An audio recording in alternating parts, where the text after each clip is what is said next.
take some time and think about changes to collective bargaining reform. You said it was too soon to decide which way to go forward there. Do you anticipate that that's something that you'll look at in 2012? Look, I mean, I never said that I said that I was going to reflect on that defeat. And, you know, like I say, the ocean is full of sharks, and sometimes you get the sharks, and sometimes the shark gets you. And, you know, that's the people spoke.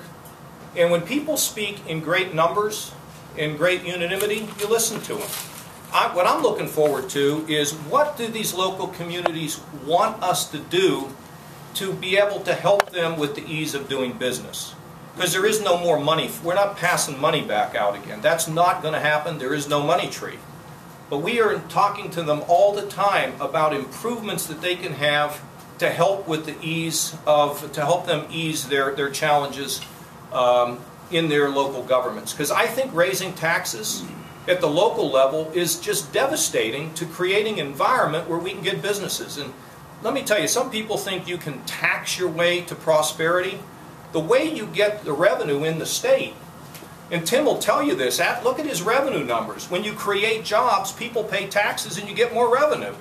If you raise taxes, you drive businesses out, and it's like a dog chasing his tail. So I'm looking for additional tools, but look, the people were pretty clear. And if the cities are going to have to come to me and say what they want, and by the way, in that regard, I'm waiting for Mayor Jackson to give us a major school reform proposal. The mayor believes very strongly in urban education reform, sent us something that was even more aggressive than what we were doing in the budget. We couldn't get it done. I'm looking forward to, Mayor Jackson is a leader in school reform.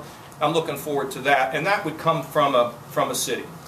Governor, yeah. Down in Cincinnati, we just saw that the Freedom Center is in danger of closing. Given that your comments about William Wilberforce, and given your comments about no community project, what are we going to see something like that close? Certainly, it's a value to the state. What are you suggesting that perhaps they do? They're about $1.5 million short. They say. I'd have to study it, but there are plenty of people that live in that community who may have the capability to step up and help them, and to revise the process that they might have for getting visitors in there. I don't know, I don't know the details of it, but I've been in that center. It's a great place, but you know, first of all, we're going to be looking at how we do community projects going forward. I think we need a whole new system on community projects. To some degree, not all, because there's a lot of great community projects, but to some degree it's going to be about pork.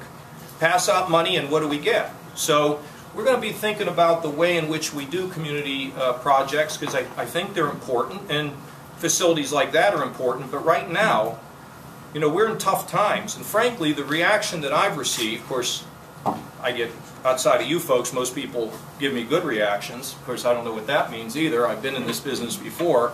People say, hey, we can understand why you can't do a big fat capital bill, and which is not the time to do it. So hopefully they'll get a handful of people down there that can step up and keep that facility running. But again, I'd have to study it. Carol?